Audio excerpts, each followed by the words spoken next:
On the night of his 5th wedding anniversary, Mafia King Sio stood in front of 300 of the most powerful people in America and erased his wife like she was nothing. He pulled off his wedding ring. He called their marriage a political inconvenience. He replaced her with another woman in front of cameras disguised as champagne flutes.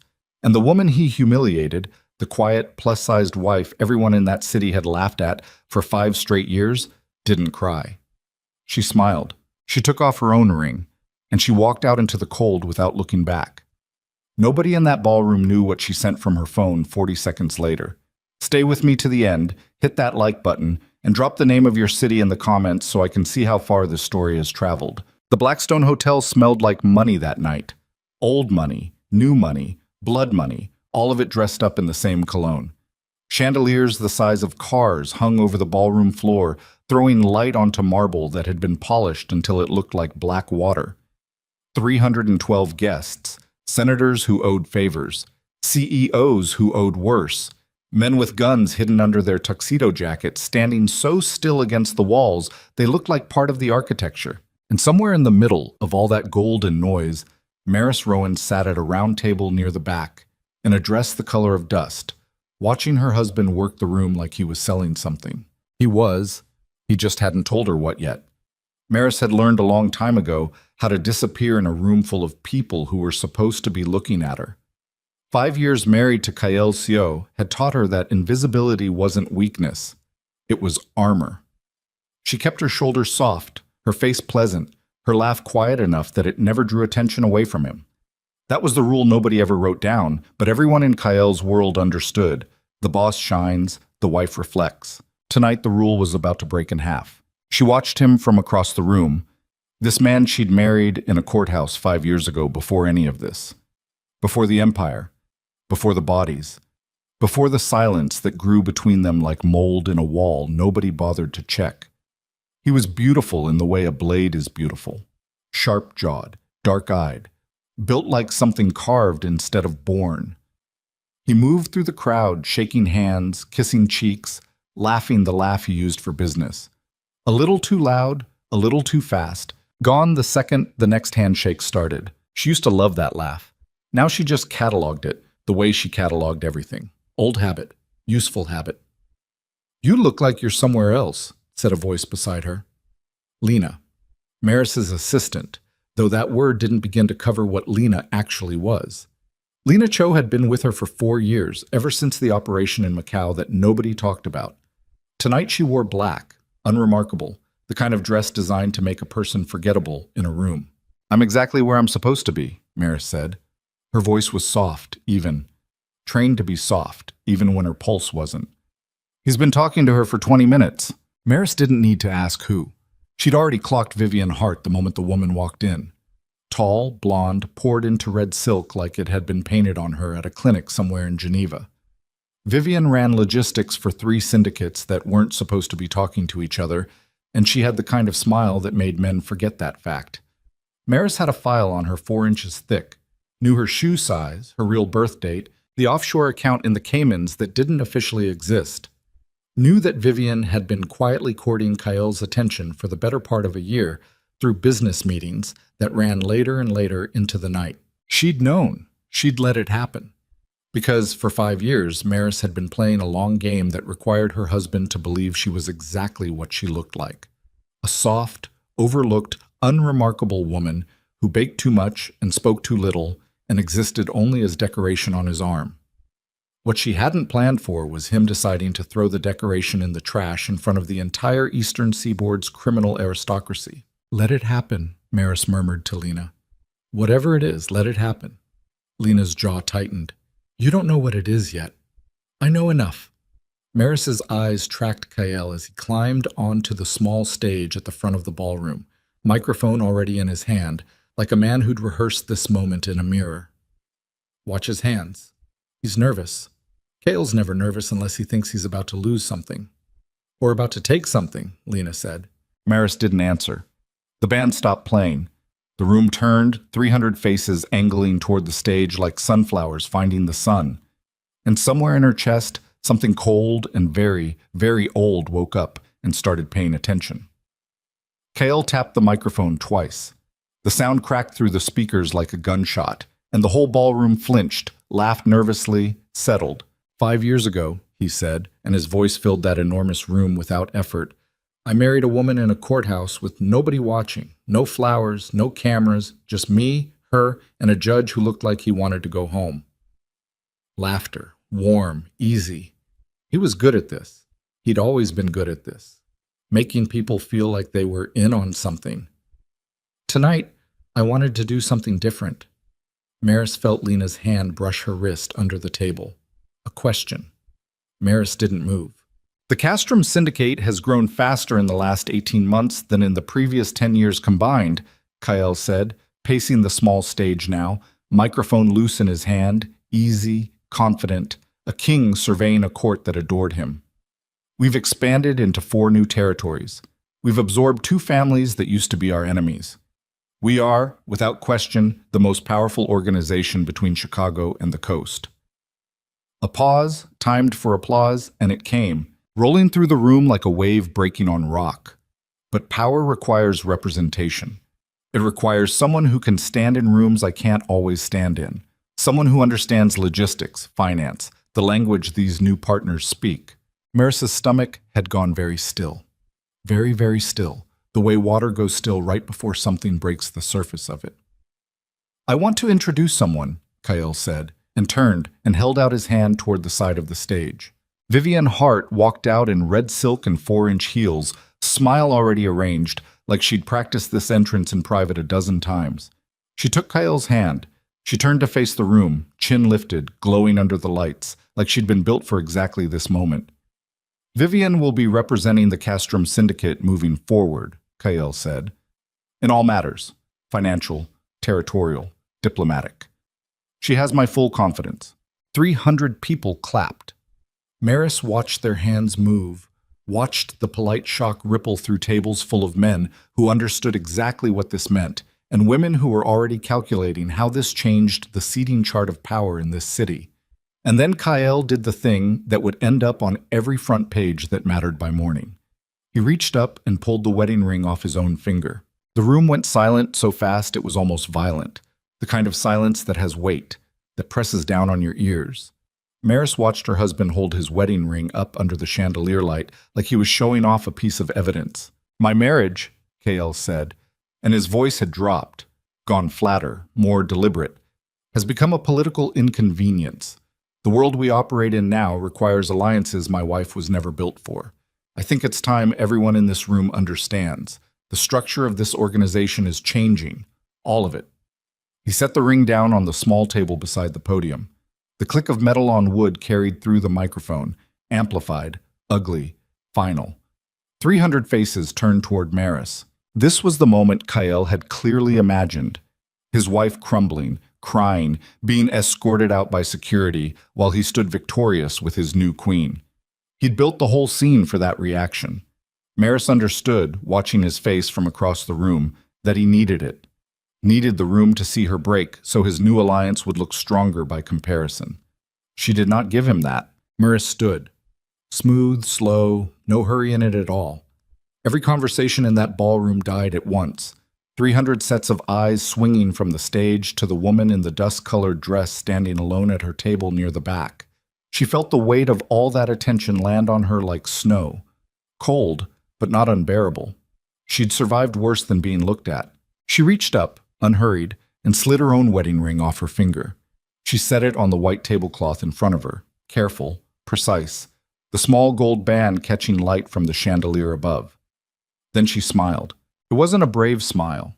It wasn't a broken smile either, the kind that's holding back a flood behind it. It was something else, something that made several of the older men at nearby tables, men who'd survived decades in this business by reading faces for a living, go very quiet and very still. It was the smile of someone who had just been handed something they'd been waiting 5 years to receive. Relief. She picked up her small clutch purse, nodded once toward the stage, toward Kael, toward Vivian, toward the 300 people who would spend the rest of their lives telling this story wrong, and walked toward the exit without a single tear on her face. Lena rose to follow her. Maris gave the smallest shake of her head. Lena sat back down, understanding immediately. This part, Maris was doing alone. She walked through that ballroom at a pace that would have looked to anyone watching like dignity, like grace under fire. What it actually was math. Maris had learned long ago that the body betrays panic through speed. Too fast looks like fleeing, too slow looks like collapse. She'd practiced this exact walk, this exact pace, more times than anyone in that room could have imagined, though never once believing she would actually need it tonight. In this hotel, for this exact reason. She passed tables of men she'd quietly helped destroy. Men who didn't know her name correctly, who called her Kael's wife, the way you'd refer to furniture. She passed a table of women who'd spent 5 years whispering about her weight, her silence, her plainness, calling her the help behind cupped hands at every gala like this one. She passed all of them with her chin level and her shoulders soft, and she did not let a single muscle in her face slip. The cold November air outside the Blackstone hit her like a slap, and it felt like the first honest thing that had touched her all night. Her driver, Soo Jin, was already at the curb. He'd seen the stream of the event on a private feed, watched it happen in real time, and known exactly what his employer would need in the next 90 seconds. "Where to?" he said, opening the door. Benin. Maris stood for 1 second on the sidewalk, breath fogging in the cold, looking back once at the golden windows of the Blackstone glowing behind her like something out of a dream that had just ended badly for everyone involved. Inside, she knew, the band would be restarting. Polite conversation would be limping back to life. Vivian would be drinking in the attention like oxygen. Maris slid into the back seat and pulled out her phone.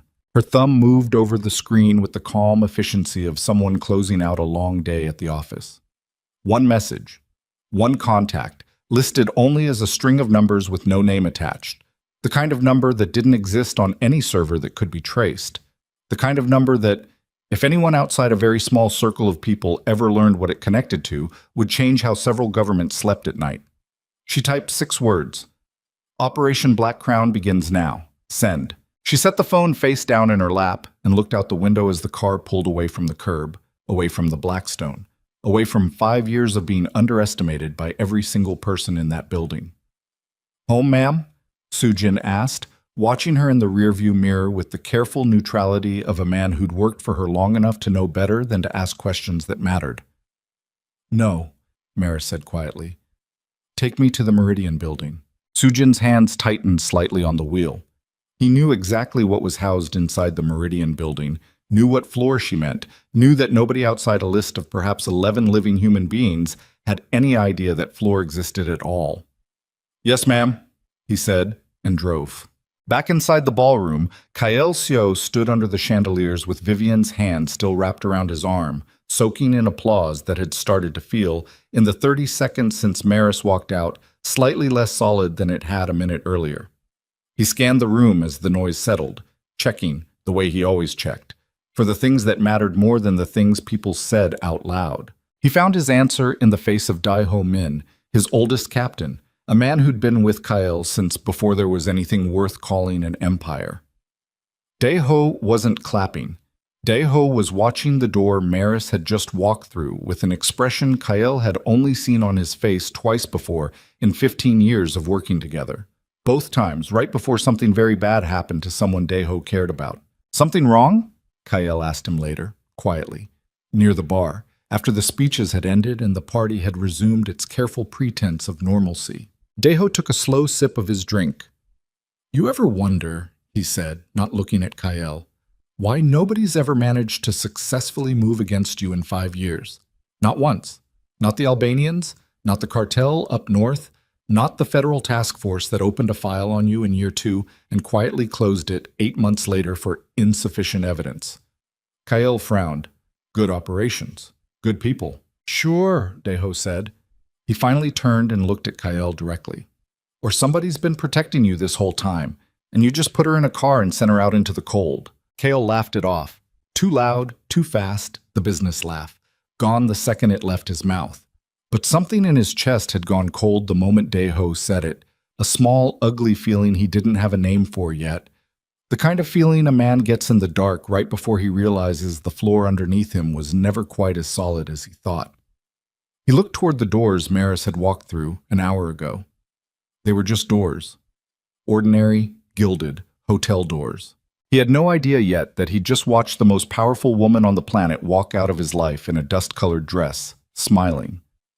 The Meridian building sat 11 stories above a stretch of downtown real estate that, on paper, belonged to a logistics holding company that did not, on closer inspection, log any actual logistics.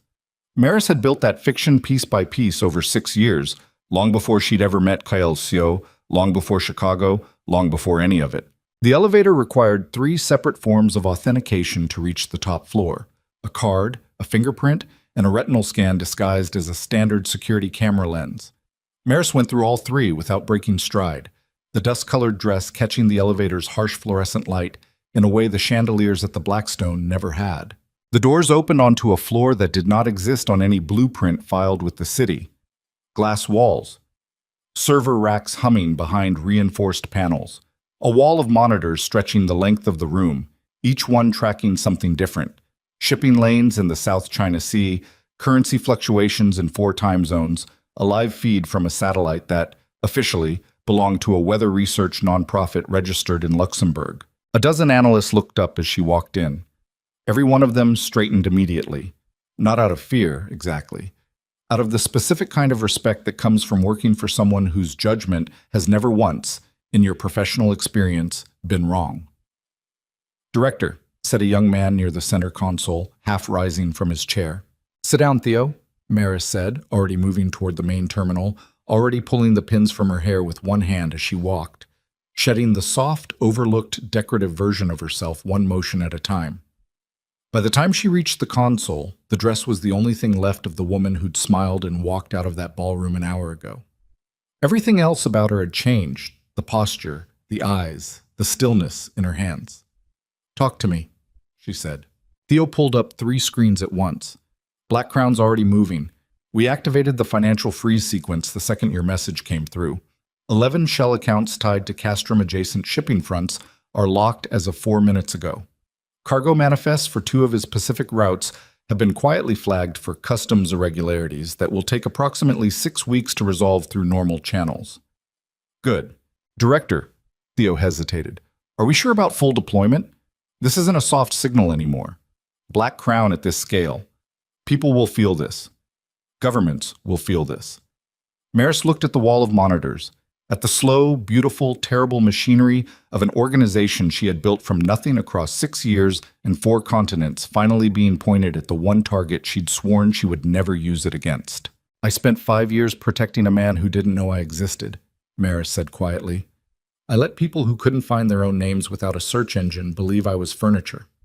I let his enemies fail, one after another, because I built the failures myself, brick by brick, in rooms he never knew I had access to." 5 years, Theo. She finally looked at him. Tonight he stood in front of 300 people and told the world I was an inconvenience. Lena had arrived by then, slipping out of the black dress and into something closer to her actual uniform. Dark, practical, a woman who looked far more like herself in tactical gear than she ever had in silk. "He doesn't know what he just did," Lena said. "No," Maris agreed. He thinks he replaced his wife." She pulled up a live map on the central screen, 23 locations across 4 continents lighting up red, one after another, like a slow-spreading bruise. "He has no idea he just removed the only thing standing between him and every enemy he's ever made." 3 miles away, in a penthouse suite at the top of a glass tower that bore Vivian Hart's name on 3 separate shell corporations, Vivian sat at a private bar pouring champagne she hadn't yet earned the right to drink, talking on a burner phone in a voice that had lost every trace of the warmth she'd performed all night at the Blackstone. "It's done," she said. He pulled the ring off himself, public, 300 witnesses. A pause. Listening. No, she didn't make a scene. That's actually what worries me a little. She just walked out smiling, like she'd been waiting for it.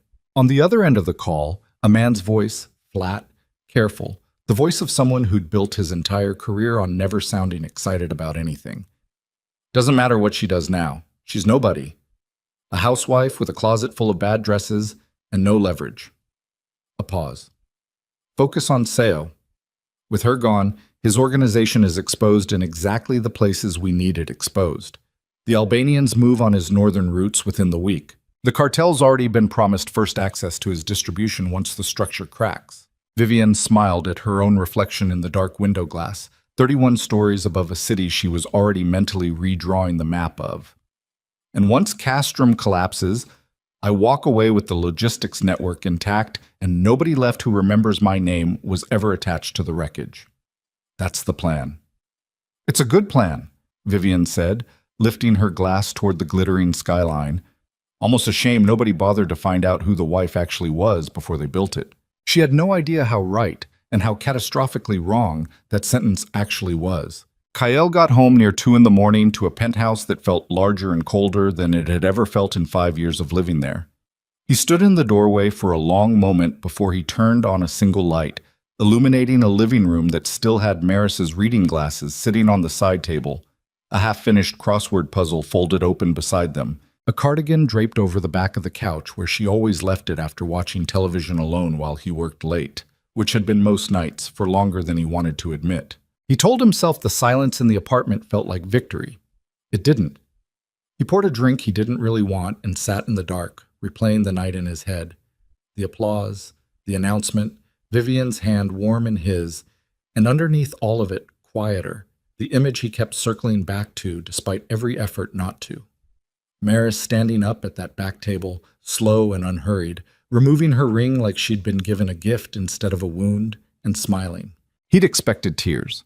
He'd built the entire announcement around the assumption of tears, around a wife who would collapse and need to be carried out, against the picture of strength he wanted to present beside Vivian's polish. Instead, he got a woman who looked for one terrible second under those chandeliers, like she finally understood something he didn't. His phone buzzed at 2:47 a.m. He almost ignored it. He didn't. Day ho. One line of text. 3 cargo manifests just got flagged. Pacific routes. Came out of nowhere. Need to talk first thing. Kael stared at the screen for a long moment, that cold feeling from earlier in the night creeping back up his spine, slower now, heavier. He told himself it was a coincidence. He had 5 years of evidence, if he'd ever bothered to actually look for it, suggesting that nothing in his life had ever truly been a coincidence, that every close call, every conveniently dead witness, every miraculously delayed federal indictment had been engineered by hands he never thought to ask about. He had built an entire empire believing it was built on his own brilliance and ruthlessness alone. He fell asleep in his clothes on the couch that night, the lamp still on, Maris's cardigan 2 feet away on the cushion beside him, and did not dream about Vivian even once. By morning, the story was everywhere. Society pages that usually covered charity galas and real estate gossip ran headlines that made Kael's lawyers' phones ring before 7 a.m. Photos from the Blackstone, grainy, shot from phones disguised as cameras held by reporters who weren't supposed to be there, circulated through every gossip network and several financial newsletters that had no business covering a private anniversary party at all. The financial newsletters were the part that should have worried him most, if he'd been paying attention to anything but his own bruised pride. Because the moment news broke that Kael Seo had publicly humiliated and replaced his wife, 3 separate hedge funds with quiet ties to Castrum-adjacent shipping interests began, independently and within hours of each other, liquidating positions tied to his organization. Nobody outside a very small circle understood why. Nobody except the woman now sitting 11 floors above downtown Chicago, watching those same liquidations happen in real time on a wall of screens, sipping black coffee in a dark gray suit that fit her like a second skin, looking nothing at all like the soft, overlooked wife who had walked out of the Blackstone Hotel less than 12 hours earlier. First dominoes down, Lena said, standing beside her, arms crossed, watching the numbers fall. It's not a domino, Maris said quietly, eyes on the screens, on years of careful work finally beginning to move in the direction she'd always known it could. It's a door. I've spent 5 years keeping it shut for him. And now? Maris set down her coffee. Somewhere behind her calm, careful face, something old and patient finally allowed itself a small, cold flicker of satisfaction. Now we open it, she said, and let him find out exactly what's been standing in the dark, holding it closed. Across the city, in a federal building most citizens of Chicago had never had reason to enter, a deputy director named Harlan Voss sat at his desk reviewing a flagged communication that had crossed his terminal at 6:15 that morning. An automated alert from a financial monitoring system tied to an ongoing, deeply buried investigation into organized crime activity in the Midwest. An investigation that had quietly stalled 8 months earlier for reasons Voss had never been fully briefed on, despite having run the task force himself. The alert referenced a single phrase pulled from intercepted financial chatter, repeated across 3 unrelated channels within the same 90-minute window the previous night. Black Crown. Voss had never heard the phrase before in his life. He had absolutely no idea, sitting at that desk with his coffee going cold beside him, that he was about to spend the next several months of his career chasing a name that the most powerful intelligence network on the planet had spent 6 years making sure never appeared on a single government database anywhere in the world. He picked up his phone and made a call that would, within 48 hours, put federal investigators back on KLCO's organization for the first time in 8 months. Investigators who had no idea they were being quietly steered, redirected, and occasionally outright manipulated by the very woman whose marriage had just collapsed on the front page of every paper in the city. KLCO woke up that morning believing he had simplified his life, believing that removing the soft, quiet inconvenience of a wife who never quite fit the empire he'd built would make everything cleaner, sharper, stronger. He had no idea he had just kicked the single supporting wall out from under everything he owned. And 11 floors above the city he ruled, in a glass room that didn't exist on any map, a woman he had once promised to love until the end of his life looked at a screen tracking the first cracks spreading through his empire and whispered, almost gently, almost like grief, 4 words to no one but herself. Let's see who survives. Daiho was already in the office when Kael arrived, standing instead of sitting, which told Kael everything he needed to know before either of them said a word. Daeho Min didn't stand for meetings. Daiho sat, always, deliberately, a man who'd learned a long time ago that sitting made other men think you were calm even when you weren't. Standing meant something had gotten past calm. Talk, Kael said, dropping his jacket over the back of his chair, ignoring the way his own hands weren't quite steady from 3 hours of bad sleep and too much coffee. 3 Pacific routes flagged for customs irregularities overnight. Not random spot checks. Targeted. Whoever flagged them knew exactly which containers to ask about, which shell companies to cross-reference. That's not a customs algorithm doing its job, KL. That's somebody with inside knowledge pointing a finger. Could be the feds. Voss's people have been quiet for months. Doesn't mean they stopped looking. Could be. Daeho's jaw worked, like he was chewing something he didn't want to swallow.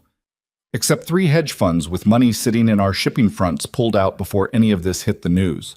Before. You understand what I'm telling you? Somebody knew this was coming before it happened. Kael's coffee cup stopped halfway to his mouth. You think we've got a leak? I think, Daiho said slowly, we've had a leak for 5 years, and we just fired her. The silence that followed had teeth in it. Kael set the cup down hard enough that coffee sloshed over the rim and bled across the wood in a brown stain neither man moved to clean. Say it straight, Kael said. Don't dance around it. I'm saying Maris. Daeho's voice didn't rise, but it sharpened, the way a blade sharpens. Quieter, not louder. I'm saying every close call this organization's had in 5 years, every conveniently dead witness, every federal case that died for insufficient evidence, every single time we should have lost and didn't. Maybe that wasn't luck. Maybe that wasn't you being good. Maybe that was her. That's insane. Kael's voice came out harder than he meant it to, which was usually a sign he didn't entirely believe his own denial. She baked banana bread for the building staff every Christmas. She cried during commercials.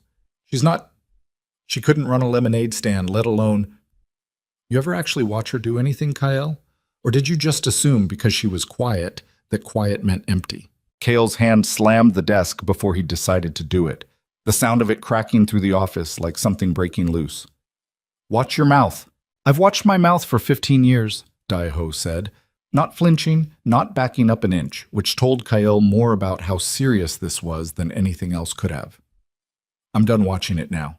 You humiliated that woman in front of 300 people last night, and by sunrise, this organization is bleeding money out of 3 different arteries. Maybe that's coincidence. I've stayed alive 15 years in this business by never believing in coincidence. Kael stood there breathing hard, hands flat on the desk, staring down at the brown coffee stain spreading slowly into the grain of the wood. And underneath the anger, underneath the wounded pride, something colder and much more frightening had started crawling up the back of his neck. He thought about the crossword puzzle on the side table, half finished every single day for 5 years. He'd never once asked her what kind of puzzles she did. He'd never once looked closely enough to notice they were cryptic ones, the hard kind, the kind that took most people hours, finished in pen, no mistakes, no erasures, ever. He thought that meant she was careful. He was starting to understand it might have meant something else entirely. Across town, Vivienne Hart sat in a conference room on the 14th floor of a building she'd convinced Kael belonged, on paper, to a logistics consulting firm that did not, on closer inspection, consult on logistics for anyone real. 3 of Kael's captains sat across the table from her, men who'd run distribution under the old structure and were now, supposedly, reporting to her instead. None of them looked happy about it. "I want clarity," said a heavy-set man named Russo, arms crossed, voice flat with the kind of patience that's already run out. "Yesterday I answered to Kael. Today I'm in a room being told I answer to you. Nobody's explained why, and frankly, nobody's explained who the hell you actually are." "I'm the person Kael chose to represent this organization," Vivian said, smile professional, untouchable. "That should be explanation enough." "It's not." Russo leaned forward. "I've run the Northern Corridor for 6 years. 6 years. No problems. No losses. Clean books. This morning I find out 3 of my shipments got flagged by customs overnight. Flagged specific, not random.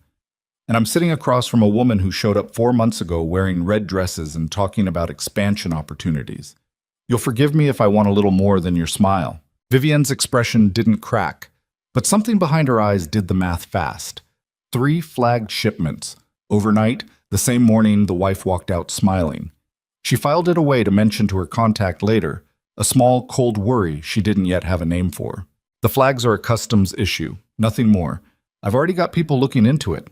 A lie, smooth and immediate, the kind she'd told 1,000 times in rooms exactly like this one. "What I'd ask, gentlemen, is that you give the new structure a chance before deciding it's failed. Change is uncomfortable. It's not always wrong." "Change is fine," said the second man at the table, younger, sharper-eyed, a captain named Felix who'd been quiet until now. "Replacing a wife of 5 years on her own anniversary in front of every major family on the East Coast, while 3 of your routes get flagged the same night. That's not change, lady. That's a man who just told the entire underworld his organization's weak enough to attack." "Watch your tone," Vivian said, the smile finally slipping just slightly at the edges. "I'll watch whatever I want," Felix said, standing, chair scraping back hard against the floor. "I didn't sign up to take orders from somebody Kael's known for 4 months when the woman who actually held this thing together for 5 years just walked out the door. You want my loyalty? You earn it. Until then, I report to Kael. Not you." He walked out. Russo followed a beat later, slower, more deliberate, the kind of exit meant to be noticed. Vivian sat alone in the conference room for a long moment, staring at the closed door, smile completely gone now, replaced by something tighter and far less comfortable. She pulled out her burner phone and typed a message with hands that weren't quite as steady as she would have liked. "We have a problem. Captains aren't falling in line. Someone's already moving against the shipping routes. This is happening faster than we planned." The response came back within 90 seconds, clipped, impatient. "Handle it. Cracks were expected. Push through them." Vivian stared at the screen, jaw tight, and thought, not for the first time that week, that the man on the other end of that burner phone had clearly never actually had to sit in a room full of furious men with guns and tell them everything was fine. The Meridian building hummed at a different frequency that afternoon. Not panic, never panic. Maris didn't run an organization built on panic, but something closer to held breath. The particular tension of machinery built for exactly this moment finally being allowed to move at full speed. "Talk to me about this captains," Maris said, not looking up from the monitor in front of her, where a live transcript of the conference room conversation, pulled from a listening device Lena's team had planted in that building 18 months earlier, long before any of this started, because Maris never built anything without contingencies stacked 3 deep, scrolled past in real time. "Felix Hahn just walked out on her," Lena said, reading off her own tablet. "Russo right behind him.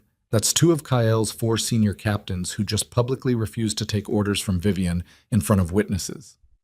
"And the other 2? Still sitting on the fence. Daiho's the one who matters most, and he's already pushing Kale towards suspecting you directly. Faster than we expected, honestly. Maris finally looked up. Daiho was always the sharpest one. I built half my contingencies around the assumption he'd figure it out eventually. I just thought we'd have more time before eventually arrived. Does that change the timeline? Maris considered it, fingers steepled under her chin, eyes tracking the slow red bloom of disrupted shipping routes across the map on the far wall. No, she said finally. If anything, it accelerates what comes next. Daiho suspecting me means Kael's organization starts fracturing from the inside before our outside pressure even finishes landing. That's not a problem. That's leverage. Theo cleared his throat from across the room, the careful sound of a subordinate about to deliver news he suspects won't be welcome. Director, there's something else. Federal flag. A deputy director named Harlan Voss reopened an old task force file this morning. Pulled financial chatter referencing Black Crown specifically. He's already requesting subpoenas for 3 banks tied to Castrum shipping fronts. The room went very quiet. Lena's eyes cut sideways toward Maris. How did a federal investigator get the phrase Black Crown? Maris said, and her voice had dropped into a register Lena had only heard a handful of times in 4 years of working for her. Flat, careful, dangerous in the specific way still water is dangerous right before something underneath it moves. Financial monitoring picked up chatter across 3 channels last night, all referencing the same phrase within a 90-minute window, Theo said. We move fast, Director, but not invisible fast. Something leaked. Then we have a second problem, Maris said. Not just Kael's organization cracking from the inside. A federal investigator stumbling toward the one name in the world that absolutely cannot end up in a government file. She stood, smoothing the front of her gray suit, and for the first time since walking into this room 12 hours ago, something close to genuine concern moved across her face. Pull everything we have on Voss. Career history, financial records, family, weaknesses, leverage points. If he keeps pulling this thread, I need to know exactly how to redirect him before he gets close enough to see what's actually underneath it. And if we can't redirect him, Lena asked. Maris's eyes were cold and very, very steady. Then we make sure whatever he finds points somewhere else, somewhere that isn't us. By evening, Kael had called an emergency meeting of every captain still loyal enough to show up. 11 men in a room that smelled like cigarette smoke and old anger. The air thick enough to chew, every face around that table carrying some version of the same exhausted, suspicious tension. I want straight answers, Kael said, standing at the head of the table, tie gone, sleeves rolled, looking like a man who hadn't slept and didn't plan to anytime soon. 3 shipments flagged overnight. 2 captains walked out on Vivian this afternoon. Hedge funds liquidating positions in our fronts before the news even broke. Somebody explained to me how all of that happens in 12 hours unless somebody in this room, or somebody very close to this room, wanted it to happen. Silence. The kind that has weight. The kind where everyone's doing math about who's about to get blamed and whether it's going to be them. I'll say what nobody else wants to, Daiho said finally, voice low, steady, the voice of a man who'd already decided the cost of saying it out loud was worth paying. You think this is sabotage. I think it's something worse. I think for 5 years we've been protected by something we never bothered to understand, and last night you cut the cord yourself. You keep saying that like it's fact, Kael snapped. Say her name if you're going to keep dancing around it. Maris. Daiho said it flat. No hesitation. Your wife. The woman you put on a stage and humiliated in front of 300 witnesses 12 hours before your shipping route started bleeding and your hedge fund partners started running. You want to keep pretending that's coincidence? Go ahead. I'm done pretending. A younger captain near the end of the table, a hard-faced man named Cruz, who'd only been with the organization 2 years, laughed. Short, ugly, disbelieving. The wife? Daiho. With respect, I've met that woman 3 times. She brought a fruitcake to the Christmas party. You're telling me Fruitcake Maris is the reason the feds reopened a task force? I'm telling you, Daiho said, turning to look at Cruz with an expression that made the younger man's smile die fast. That the people who survive the longest in this business are usually the ones nobody bothers to take seriously. That's not an insult to her. That's the smartest possible strategy. And if it's true, she's been running it successfully for 5 years right under all our noses, including yours. Kale slammed his palm against the table again, sharper this time. Enough! I want facts, not theories. Die-ho, pull everything you can on her. Financials, phone records, anything. If there's nothing there, we move on and figure out who's actually behind this. If there's something there... He stopped. He didn't finish the sentence. Nobody at that table needed him to. Russo spoke up from halfway down the table, voice rough. And if there's something there, Kyle, what exactly is the plan? She's your wife. 5 years. You really willing to go down that road? Kale's face had gone hard, unreadable. The particular blankness of a man refusing to let anyone see how close he was to coming apart. I'm willing to go down whatever road keeps this organization standing. Everything else is secondary. He didn't sound like he believed it. Nobody in that room was foolish enough to say so out loud. The call came to Maris's private line just after 11 that night, an unlisted number that should not have had access to it. She answered on the second ring, already knowing, somehow, who it would be. Some instinct built over 5 years of marriage that hadn't quite died yet, even after everything.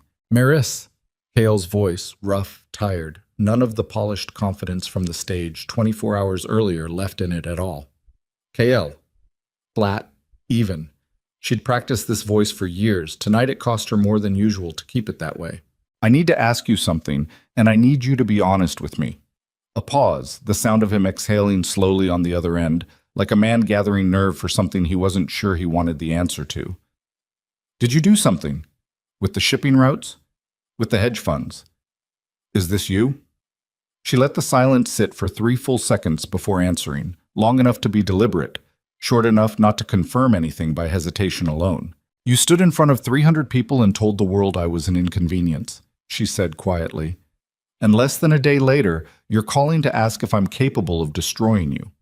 Which one of those statements do you think actually answers your question, Kyle? That's not an answer. No, she agreed. It isn't. Maris.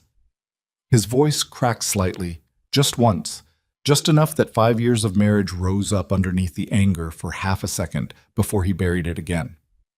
If you had something to do with this, I need to know. Not because of the organization, because I need to understand what I actually did last night, who I actually did it to. For one moment, one single, dangerous moment, Maris almost told him, almost let 5 years of carefully built distance crack open just wide enough to let something true through. She thought of the cardigan on the couch, the crossword puzzles he'd never once asked about, the man she'd married in a courthouse before any of this existed, before either of them had become the people standing on opposite sides of a phone call at 11 at night. Then she thought about the stage, the ring set down on the table like evidence, 300 faces turning to watch her break, and the particular cruelty of a man who needed her humiliation to make his new alliance look stronger. "Good night, Kyle," she said, and ended the call before he could say anything else. She sat alone in the dark of her office for a long time afterward, phone resting face down on the desk, the city's lights bleeding faintly through the windows behind her. Lena found her there 20 minutes later, still in the same position, staring at nothing. "He called," Lena said. Not a question. "He's starting to suspect," Maris said quietly. "Deho's already pushing him there. By tomorrow he'll have people pulling my financial records, my phone history, everything they can find with the resources they have." A thin, humorless smile. "Which is nothing. They'll find a closed checking account and a credit card with a $400 limit. They won't find Black Crown. They won't find the Meridian building. They won't find any of it, because none of it exists anywhere a man like Kyle Seo knows how to look." "That's not what's bothering you," Lena said. It wasn't a question either. Maris didn't answer right away. When she finally spoke, her voice had lost some of its careful flatness, just for a moment, just long enough to let something underneath it show. "He asked who he actually did it to," she said. 24 hours ago, I would have told him exactly that, every detail, just to watch his face when he understood what he'd thrown away." She looked up at Lena, and for one unguarded second, the supreme director of the most powerful private intelligence network on the planet looked instead like exactly what she'd been pretending to be for 5 years. A woman whose husband had broken something in her she hadn't fully realized was still breakable. Now I don't know if I want him to ever find out at all. 3 days passed in a slow accumulation of small disasters that individually looked like bad luck, and collectively looked like a structure being dismantled with surgical precision. A second hedge fund pulled out of Castrum-adjacent positions. A third Pacific shipment got flagged, then a fourth. The customs irregularities spreading now to routes that had nothing geographically in common except the fact that they all touched Kael's organization somewhere along the supply chain.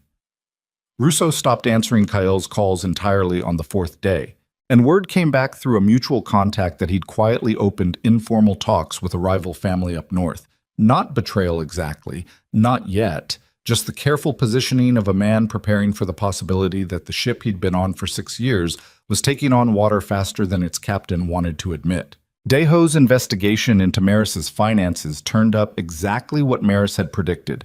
A closed checking account, a modest credit history, nothing that looked like anything other than what it was supposed to look like. An ordinary woman who'd lived an ordinary, overlooked life for 5 years. Which, perversely, only deepened Daeho's suspicion instead of easing it. Nobody's finances are this clean, he told Kael on the fourth night, the two of them alone in Kael's office, a bottle of something expensive between them that neither man had touched much. 5 years married to you, no credit card debt, no luxury spending, nothing. Either she's the most boring human being alive, or somebody scrubbed her files so thoroughly that what's left is exactly what they wanted us to find. Kael stared at the financial records spread across his desk. Bank statements, credit reports, a life reduced to paper and numbers that told him absolutely nothing about the woman he'd shared a bed with for 5 years.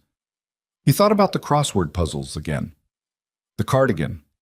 The quiet way she used to watch rooms instead of speaking in them, cataloging things he'd never once thought to ask her about. If she's behind this, Kael said slowly, if even half of what you're suggesting is true, then I need to find her, not to apologize. Not yet. I need to understand exactly what I'm dealing with before this organization finishes coming apart at the seams. And if you find her, Daeho said, and she's exactly what you're afraid she is? Kael's jaw tightened. He didn't have an answer for that. He poured himself a drink he still didn't really want and stared out the window at a city that, somewhere underneath its ordinary lights, was apparently being quietly dismantled by a woman he'd publicly thrown away 4 nights ago without ever once asking who she really was. The call came in at 6 a.m. on the 5th morning, waking Kael out of the thin, broken sleep he'd been managing in 2-hour fragments all week. It was Daeho, voice tight in a way Kael had heard maybe 3 times in 15 years of friendship. Turn on a screen, Daeho said. Any screen? Doesn't matter which one. Kael fumbled for the remote, switched on the television across from his bed, and felt something in his chest drop straight through the floor as the image resolved.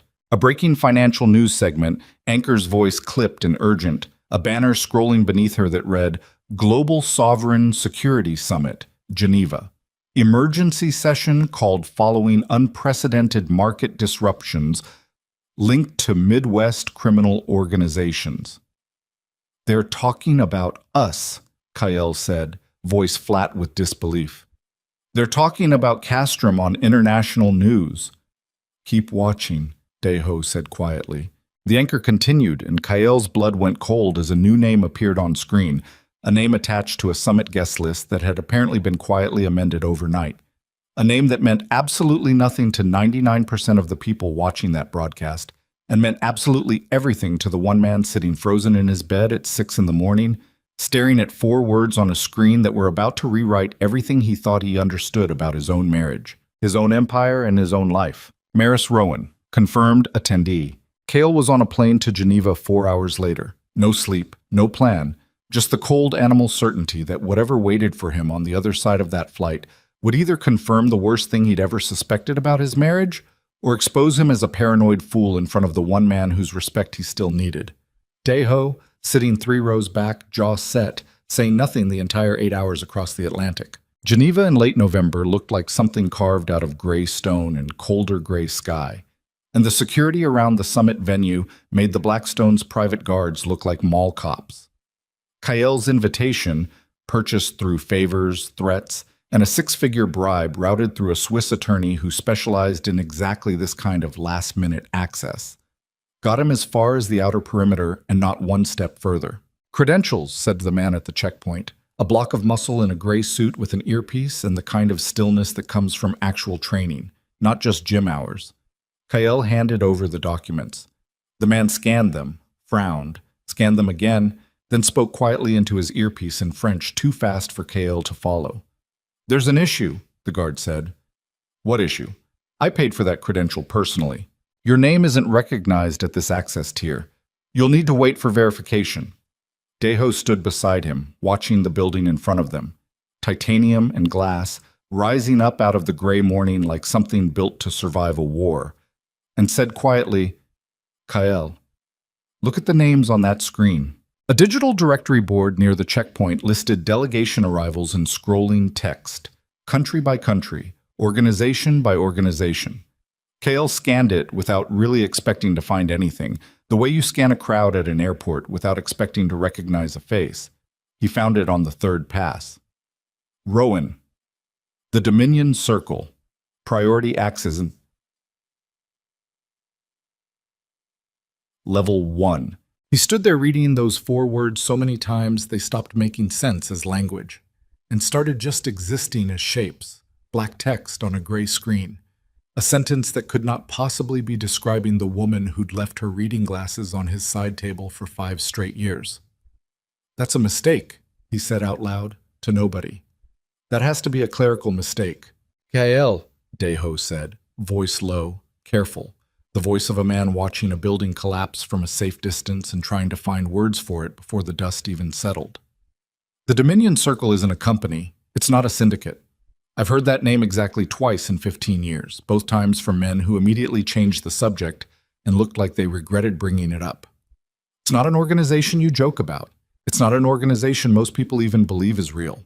Then it's not her, Kael said. It can't be her. The titanium doors at the end of the entry hall opened at that exact moment. Not for him. He was still stuck behind a checkpoint that refused to recognize his name. But for a delegation arriving from a different direction entirely, flanked by men who moved like soldiers because they were soldiers. The kind of close protection that doesn't get hired. It gets earned through actual combat experience. And in the center of that formation, wearing a black couture gown beneath a tailored white military-style overcoat that made every other person in that hallway look underdressed and slightly irrelevant, was Maris. Kael's body simply stopped working for a second. Breath caught somewhere behind his ribs and refused to move. He'd spent 5 years watching this woman shrink herself smaller in every room she entered, soften her voice, round her shoulders, disappear into the wallpaper at every gala and dinner and business function he'd ever dragged her to. The woman walking through that hallway did not shrink. She did not soften. She walked like the building had been built around the specific shape of her presence. Like every marble floor in that wing of Geneva had been laid down anticipating exactly this entrance. Every person in the hallway. Diplomats, generals, men whose faces Kael recognized from news broadcasts about wars on 3 different continents, turned to watch her pass. Not with curiosity, with something closer to deference. A Nobel-winning economist Kael recognized from a magazine cover bowed his head slightly as she passed. A 4-star general stepped back to clear her path without being asked. She did not look at Kael.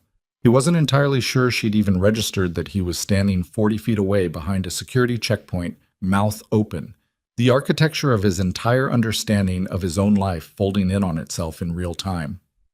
Kael, Deho said again, quieter now, almost gentle, the gentleness of a man delivering news to someone whose world was already ending. I need you to breathe. That's Maris, Kael said. His voice didn't sound like his own voice. That's my wife. I know. That's not Deho. That's not the woman who brought fruitcake to the Christmas party. Look at her. Look at how that room is looking at her.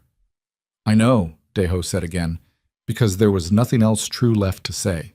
Inside the summit's main hall, beneath a domed glass ceiling that let in the flat gray Geneva light, like something deliberately designed to deny anyone the comfort of warmth, the morning session had been called to address what delegates were now openly referring to as the castrum disruption, a euphemism for an entire criminal organization's financial infrastructure bleeding out in full view of international markets over the course of 5 days. Maris took her seat at a long curved table near the front of the chamber, flanked by two senior Dominion analysts and a translator who would not actually need to translate anything, because Maris spoke 4 languages fluently and understood 3 more well enough to catch a lie in them.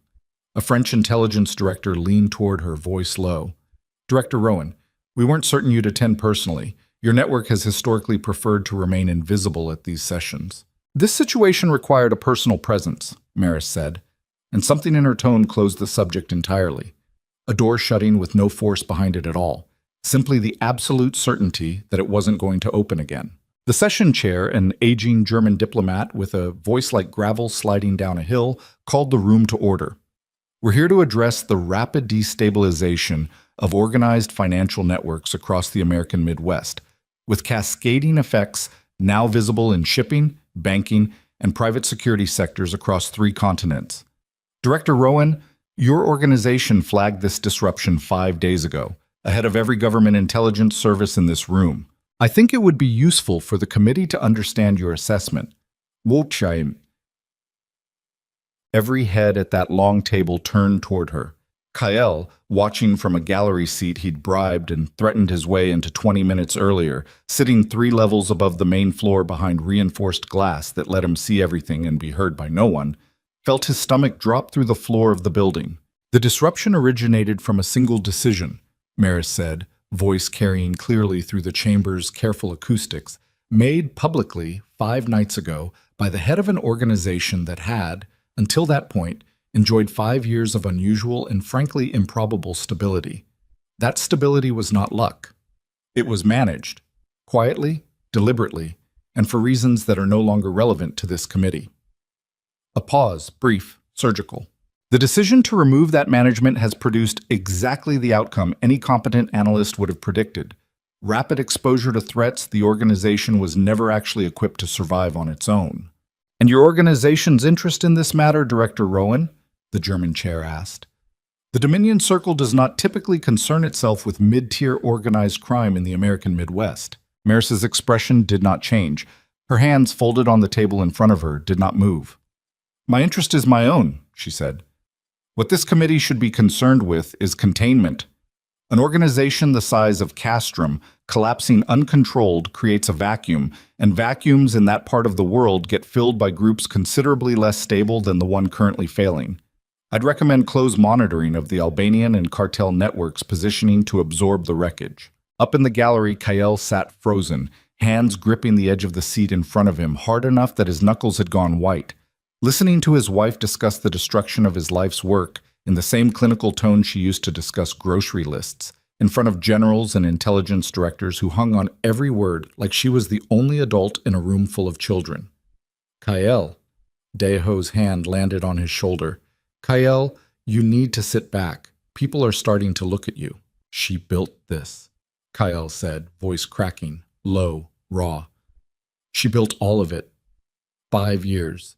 Every problem I ever solved, I didn't solve it. She solved it, and she let me believe." He stopped, couldn't finish it. The sentence had too many directions to go, and every single one of them ended somewhere he couldn't stand to look at directly yet. "She let you believe you built something you didn't actually build alone," Daeho said quietly. "That's not the worst part, Kael. The worst part is she's sitting 40 feet away from you right now, deciding in real time whether to let the rest of it burn down completely." Below them, the session continued. A British representative raised a hand. "Director Rowan, given your organization's clear visibility into this situation, is it the Dominion Circle's position that this disruption should be allowed to run its course or actively contained?" Maris was quiet for a long moment.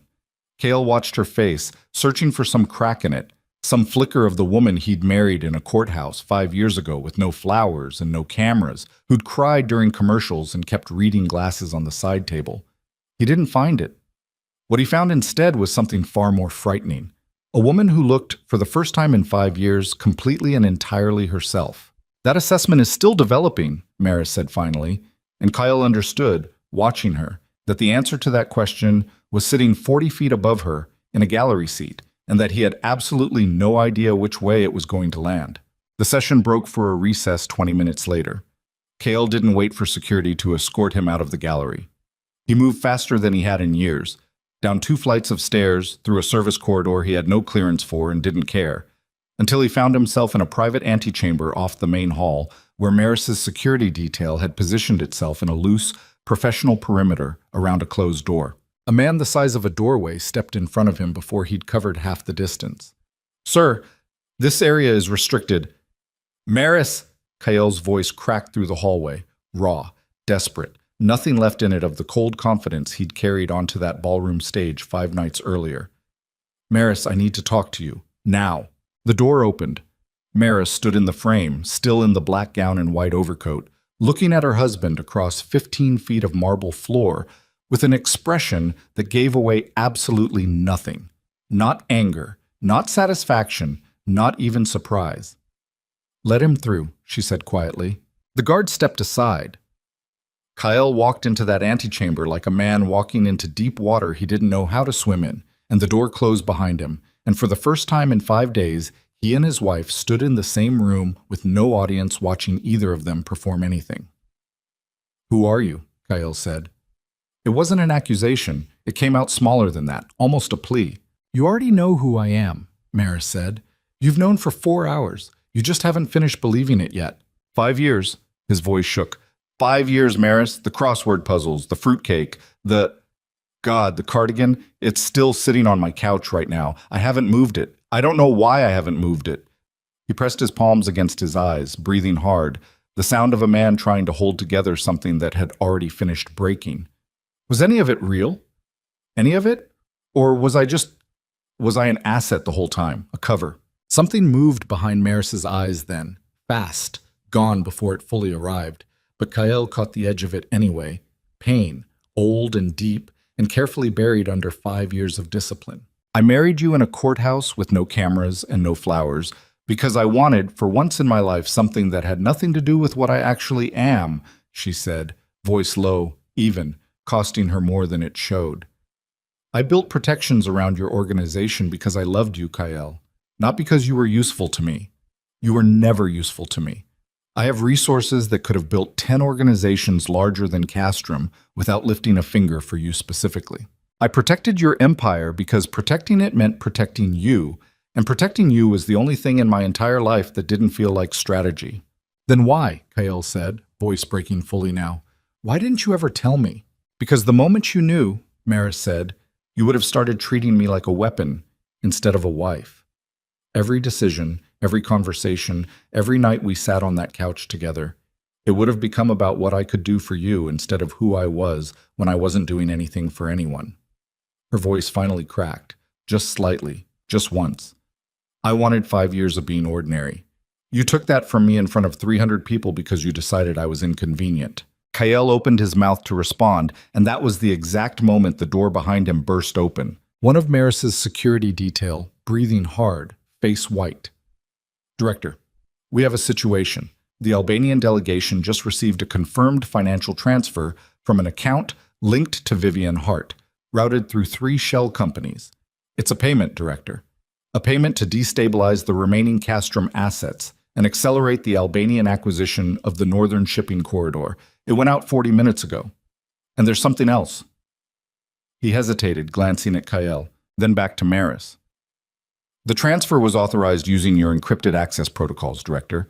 Black Crown's own security signature. Someone inside your organization authorized a payment to destroy what's left of Castrum and made it look like it came from you."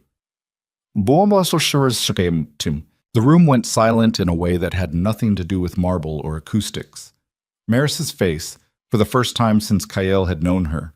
5 years, every fight, every quiet morning, every silence he'd mistaken for emptiness, finally showed something he had never once seen on it. Fear. "That's not possible," she said very quietly. "Black Crown's protocols don't authorize externally. They can't be spoofed. They can't be forged. The architecture doesn't allow—" "Director," the guard said, voice tight. "It happened. We're looking at it right now. Whoever did this didn't fake your signature. They had it, which means—" He didn't finish the sentence. He didn't need to.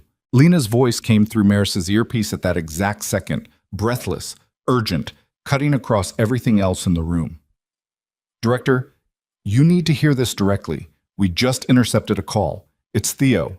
He's been feeding Vivian's contact our internal protocols for the last 6 weeks. Director, He had level 2 clearance. He had access to everything. Black Crown isn't compromised by an outside force.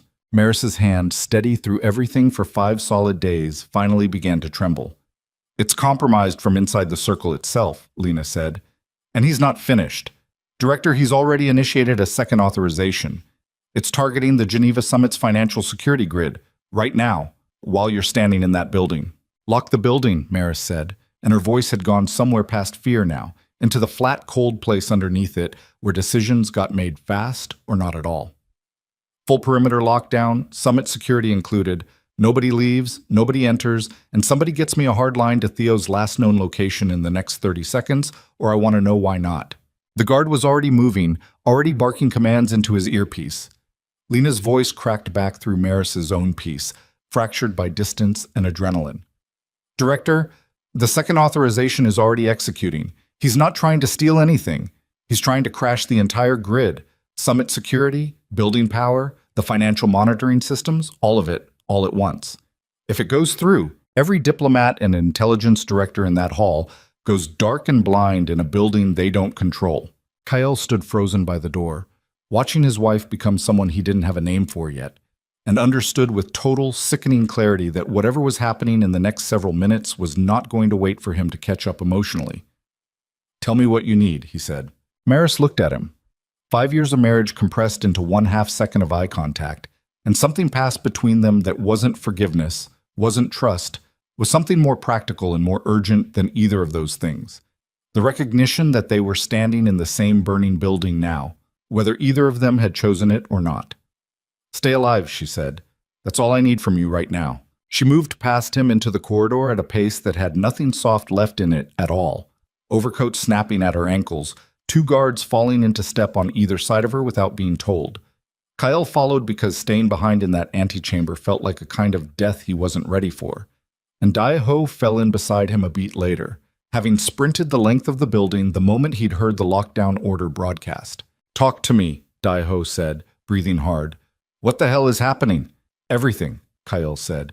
Everything is happening at once. The main hall, when they reached it, had already descended into the particular chaos of powerful people realizing, all at the same moment, that they were not actually in control of the room they were standing in.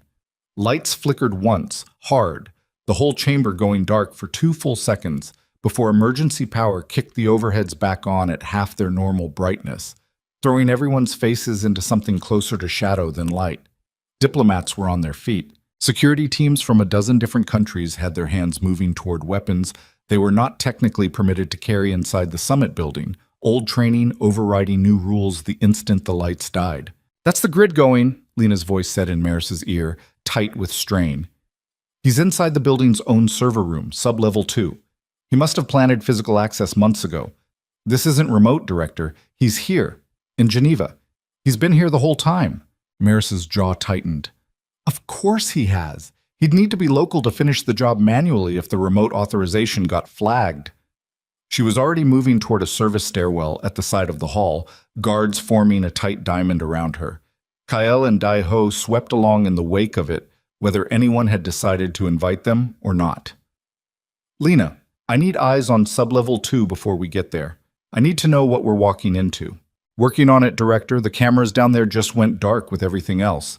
Then we walk in blind, Maris said, and didn't slow down. The stairwell smelled like concrete and machine oil, fluorescent emergency lighting throwing everything into a flat, sickly green that made every shadow look deeper than it should have.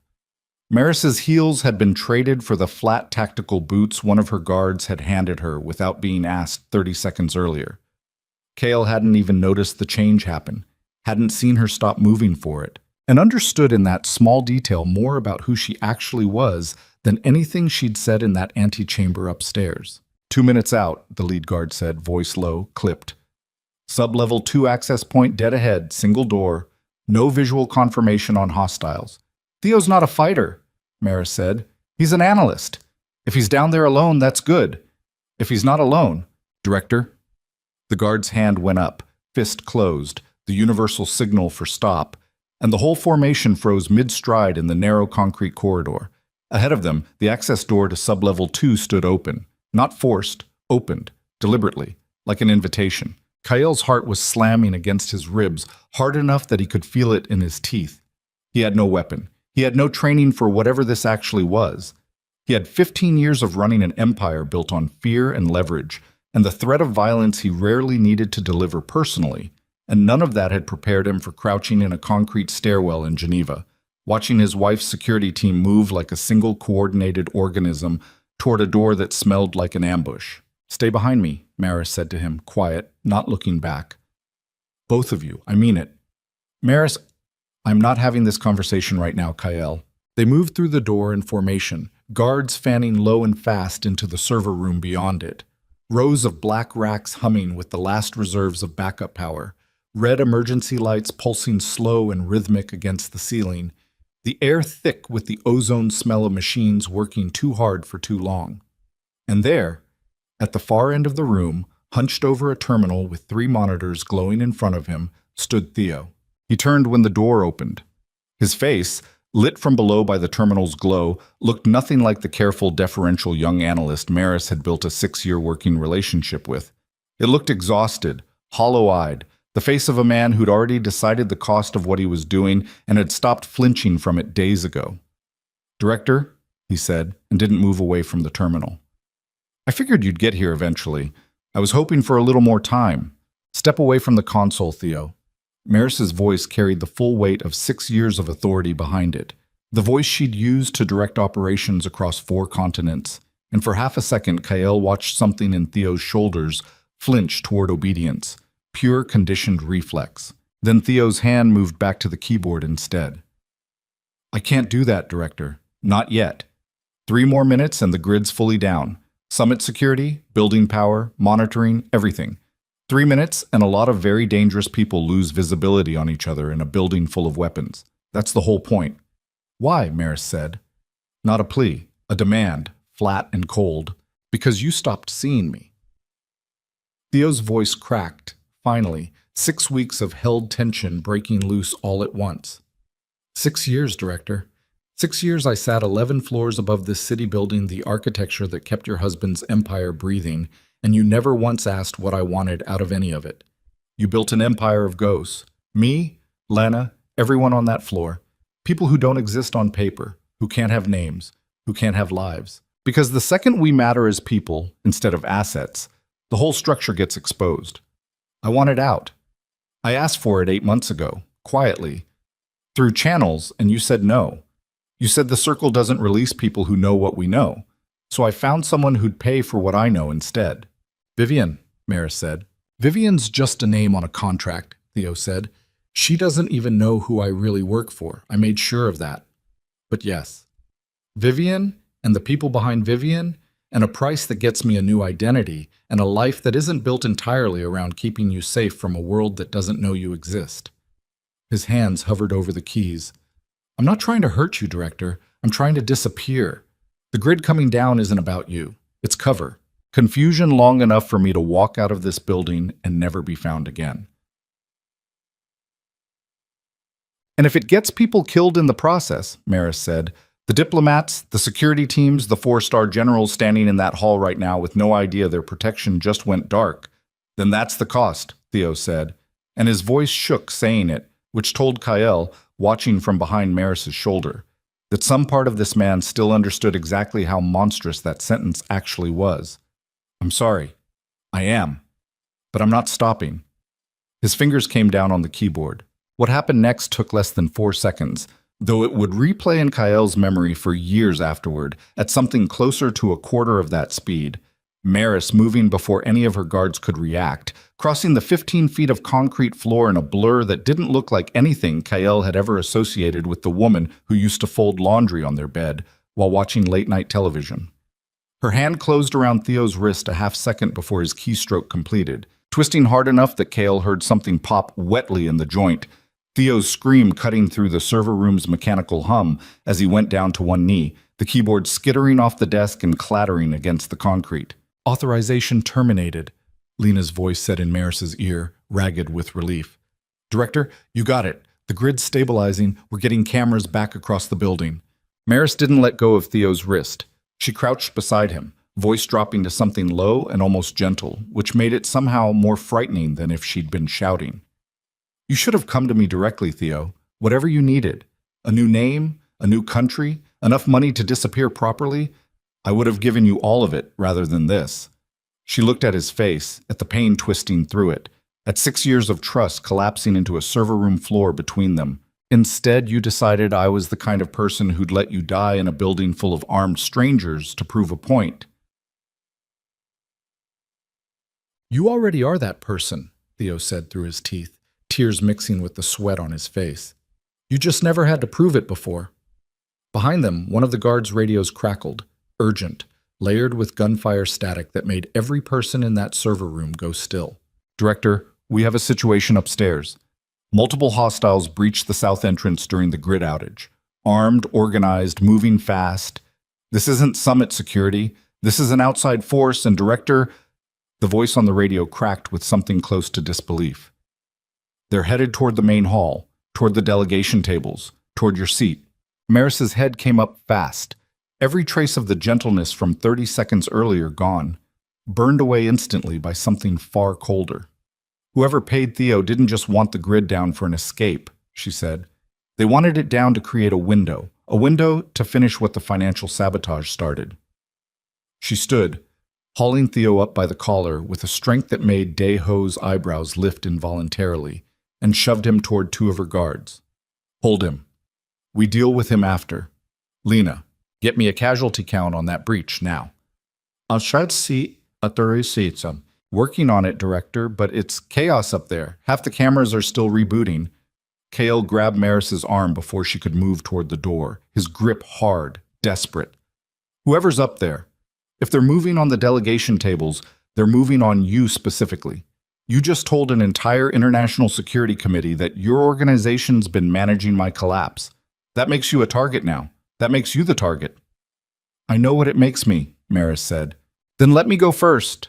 The words came out of him before he'd fully decided to say them, surprising himself as much as anyone else in that room.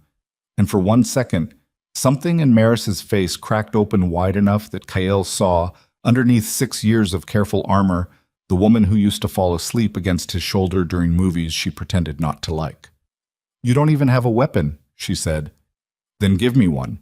She studied him for a half second that felt like an hour, weighing something Kael couldn't read, and then nodded once to the guard nearest him, who produced a sidearm from a holster and pressed it into Kael's hand without comment, the metal cold and heavier than he expected.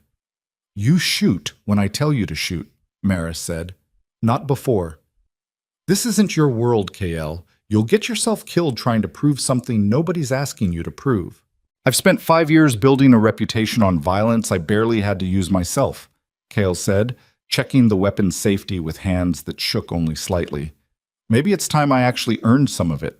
They moved up through the stairwell in formation, faster now, the sound of gunfire growing clearer with every flight of stairs, sharp percussive cracks echoing off concrete in a rhythm that made Dae-Ho's training kick in hard, his own movements going low and economical in a way 15 years of street violence had carved into muscle memory. By the time they hit the door to the main level, the chaos had a shape to it, bodies down near the south entrance. Summit security exchanging fire with at least 6 armed figures in matte black tactical gear who moved with the coordinated discipline of trained mercenaries rather than street muscle, cutting a deliberate line through the building toward the main hall's east entrance. That's not random, Dae-Ho said, breathing hard, pressed against the wall beside Kael. That's a kill team. Somebody paid serious money for that. Maris's eyes tracked the formation's movement with cold, clinical precision. They're not after the diplomats. Look at their angle. They're cutting toward the delegation seating, specifically toward where I was sitting 20 minutes ago. Her jaw tightened. Somebody wants me dead in front of the entire Geneva summit. A message, not just an assassination. Proof that the Dominion Circle bleeds like anyone else. Albanian contract, Lena's voice cut through, breathless, having apparently fought her way to a working terminal somewhere in the building. Director, we just pulled financial records on the kill team's equipment supplier. Same shell network that received Vivian's transfer 6 hours ago. This is connected. All of it. Theo's sabotage, Vivian's payment, this assault. It's one operation, layered, designed to hit you from every direction at once, while you were standing in the one building in the world where you couldn't disappear to handle it quietly. Maris's hands had gone very still, the specific stillness Kael was starting to recognize as the most dangerous version of her. "Then we don't let them finish it," she said, and reached for the weapon holstered at the small of her back beneath the white overcoat. A weapon Kael hadn't even known she was carrying, hadn't seen her retrieve at any point in the last hour, and understood with a fresh jolt of vertigo that there were probably a dozen other things about this woman he still had no idea about. "Kael." She didn't look at him, eyes fixed on the tactical team advancing through smoke and chaos 40 feet away. "When I move, you stay exactly 2 steps behind Dae-ho, and you do not improvise. Whatever happens in the next 90 seconds decides whether either of us walks out of this building." Gunfire erupted closer now, one of the mercenaries breaking from the formation to clear a side corridor, and in the strobing chaos of emergency lighting and weapon fire, Kael caught one final, fractured glimpse of his wife's face. Calm, terrible, utterly transformed, right before she stepped out from cover and into the open, weapon raised, walking directly towards 6 armed killers like a woman who had finally, after 5 years of pretending otherwise, stopped being afraid of anything at all. The first shot Maris fired dropped the lead mercenary before he'd finished pivoting toward her, a single round taking him center mass, and the sound of it cracked through the hall louder than anything that had come before. Loud enough that for half a second every other gun in the building seemed to hesitate, recalibrating around the fact that the target they'd been sent to kill had just stopped being a target and started being a problem. She didn't stop moving. Kael watched her cross open floor in a crouch that ate distance fast, weapon tracking smooth from one position to the next, and understood that whatever training had built this woman had not been theoretical. This was muscle memory laid down over years, maybe decades, the kind of competence that doesn't announce itself until the exact moment it's needed, and then simply takes over a body like something colder and older than fear. "Cover the east corridor," she shouted back, not looking at Dae-ho or Kael, voice cutting clean through gunfire and chaos. "Don't let them flank."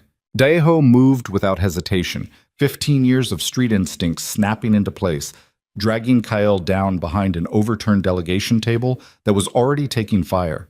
Wood splintering 6 inches from Kael's face in a spray of white dust and shrapnel.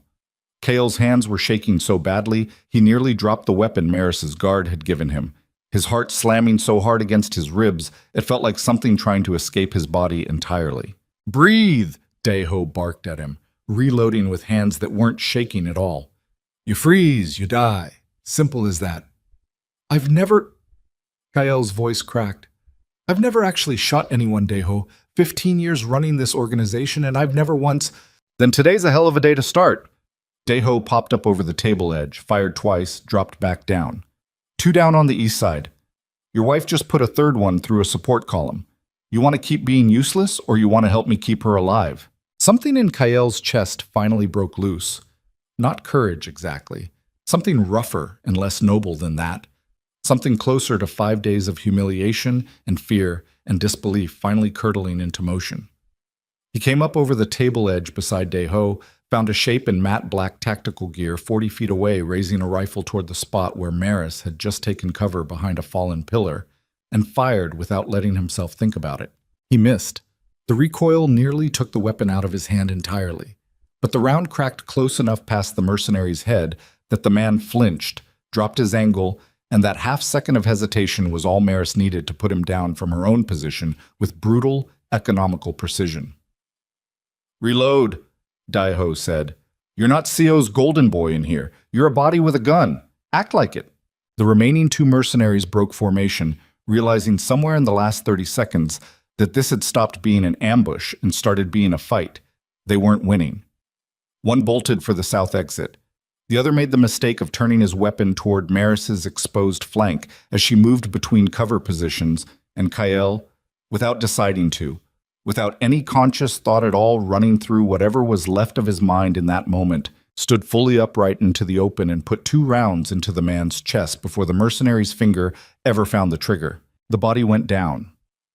The hall went, for one suspended heartbeat, almost silent, just the ringing in Kael's ears, the smell of cordite and dust, his own breath coming in ragged tears through his throat. Maris turned and looked at him across the wreckage of the delegation hall, weapon still raised, chest heaving, face streaked with sweat, and a thin line of blood from a graze along her hairline that she hadn't seemed to notice yet. For one long moment, neither of them moved, neither of them spoke, the two of them simply looking at each other across 30 feet of shattered furniture and spent shell casings, 5 years of marriage and 5 days of devastation compressed into a single shared breath. "You just saved my life," she said finally, voice rough, disbelieving. "Yeah," Cale said, lowering the weapon, hands, finally, completely steady for the first time since they'd entered that building. "I noticed. The last mercenary didn't make it past the south entrance. Dominion tactical support. Helicopters that had been holding 15 minutes out the moment Lena flagged the breach, descending through Geneva's gray afternoon sky with the kind of precision that made Swiss federal security look amateur by comparison, dropped a 6-man team onto the building's exterior perimeter and cleared the remaining threat in under 90 seconds. By the time Summit Security finished accounting for casualties, the chamber that had hosted the most exclusive diplomatic gathering on the planet looked like the inside of a building that had survived a small war, which, Kael understood standing in the wreckage of it, was exactly what it had. 3 diplomats wounded, none fatally. 2 of Maris's own security detail down, 1 critical. Theo sat zip-tied to a support column in sub-level 2, guarded by 2 Dominion operatives who clearly understood the difference between restraining an analyst and restraining a soldier and weren't taking any chances regardless. Vivian's involvement broke within the hour. The financial trail Lena's team had already been pulling, collapsing into something undeniable the moment Geneva federal investigators got their hands on it. A clean, traceable line running from a shell account in the Caymans through 3 intermediary transfers to the exact mercenary supplier responsible for the kill team that had just torn through a sovereign security summit. By the time Swiss authorities issued an international alert for her arrest, Vivian was already on a private jet somewhere over the Atlantic, unaware yet that the man on the other end of her burner phone had stopped answering 40 minutes earlier, the moment his own organization's exposure became a liability he had no intention of absorbing personally. She would be detained at JFK 11 hours later, stepping off that jet into a wall of federal agents who had been quietly informed of her flight plan through channels she would spend the rest of her legal proceedings trying and failing to identify. Maris learned of the arrest standing in a Geneva hospital corridor, phone pressed to her ear, watching through a window as doctors worked on the security officer who'd taken a round meant for her 20 minutes earlier. She listened to the report without any visible reaction at all, said "good" in a voice with nothing left in it, and hung up. "You don't look satisfied," Kael said, sitting on a bench against the corridor wall, a blanket someone had given him still draped over his shoulders, the adrenaline finally bleeding out of his system and leaving behind something hollow and shaking in its place. "Satisfaction would require this being finished," Maris said, sitting down beside him, close enough that their shoulders nearly touched. "Not quite." "It's not finished. Vivian was a tool. Theo was a wound that's been bleeding for 6 weeks because I didn't look closely enough at my own people. Whoever was actually directing this, whoever decided that destroying Castrum was worth funding an assassination attempt at an international summit, that person is still out there, and they know now that both of us survived." Cale was quiet for a long moment, staring at his own hands, the blood and gun oil still ground into the creases of his knuckles. "Deho thinks it's the cartel, said they've wanted the Northern Corridor for 2 years and never had the opening." "Deho's wrong," Maris said. "The cartel doesn't have the patience or the financial sophistication to engineer something this layered. This took someone who understood Black Crown's authorization architecture well enough to know exactly which seams to exploit. That's not cartel work. That's someone who's been studying my organization for a long time." She paused. "I have an idea who. I'll need a few days to confirm it." "And then what?" "And then I finish it," Maris said simply. "The way I should have finished every threat to this organization from the beginning. Completely. And without leaving anything behind that can grow back." Cale looked at her then. Really looked. In a way he understood with sudden, aching clarity he had not done in years. Maybe ever. Not even in the early months of their marriage, when everything had still felt new and uncomplicated. "I don't know how to be married to that," he said quietly. "I don't know how to be married to someone who can do what you did in that hall today. I'm not sure I deserve to try." "No," Maris agreed, and there was no cruelty in it, just a tired, terrible honesty that hurt worse than anger would have. You probably don't. Not yet. The dismantling of what remained of Castrum took 4 months, and Kael did almost none of it the way he would have a year earlier. He returned to Chicago from Geneva, a different man in ways that showed up in small details before they showed up in large ones.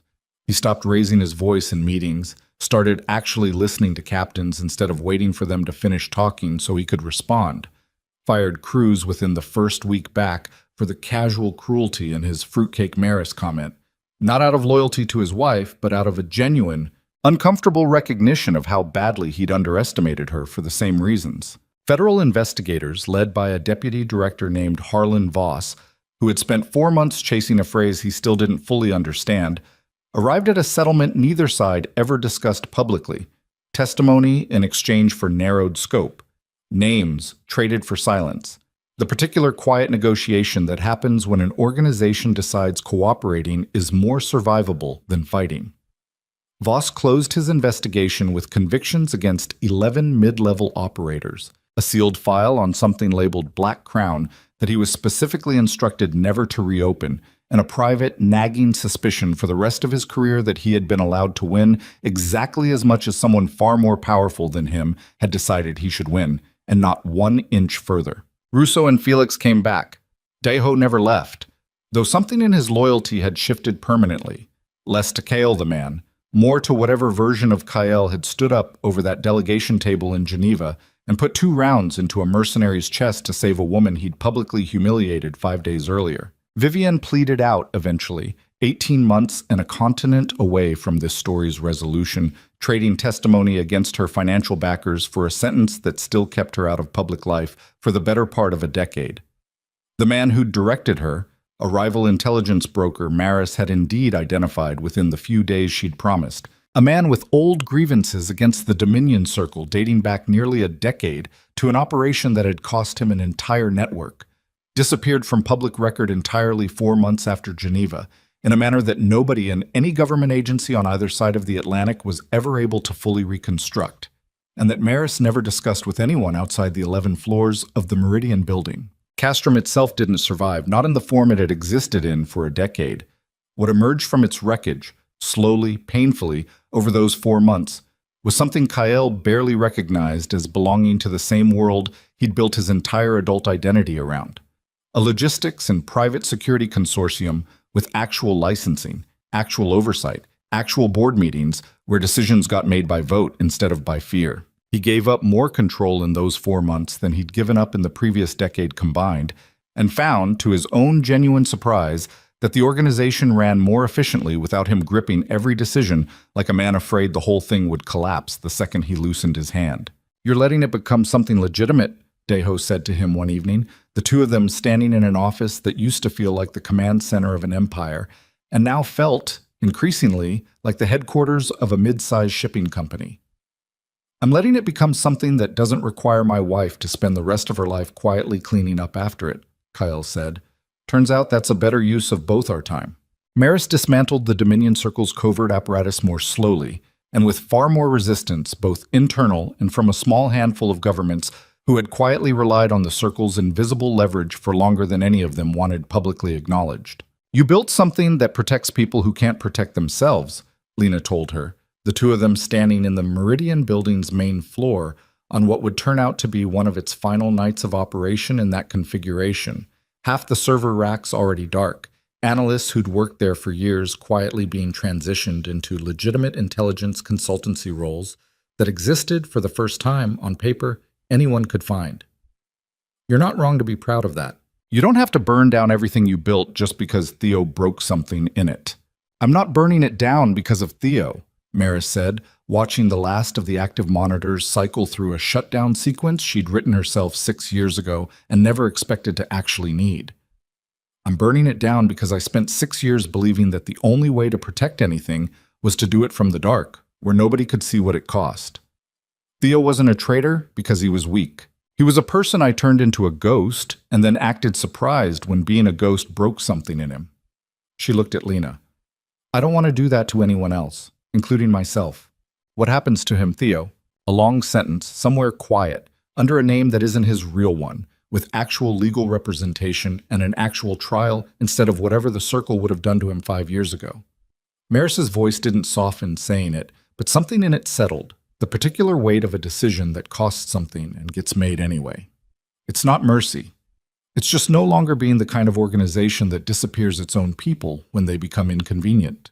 The anniversary fell on a Tuesday, 11 months after the Blackstone, and Kael had asked for exactly one thing in the weeks leading up to it. No cameras, no guest list, no chandeliers full of people who'd spent a year telling this story to anyone who'd listen, embellishing it a little more dramatically each time it got retold. Just the ballroom. Empty. Lights dimmed low enough that the marble floor looked like dark water again, the way it had the night everything broke apart. Maris arrived in a plain, dark dress. No overcoat. No security detail trailing 15 feet behind her. She'd come alone, which Kael understood, standing at the center of that empty floor waiting for her, as a decision that had cost her something to make, the same way every decision in the last 11 months had cost both of them something.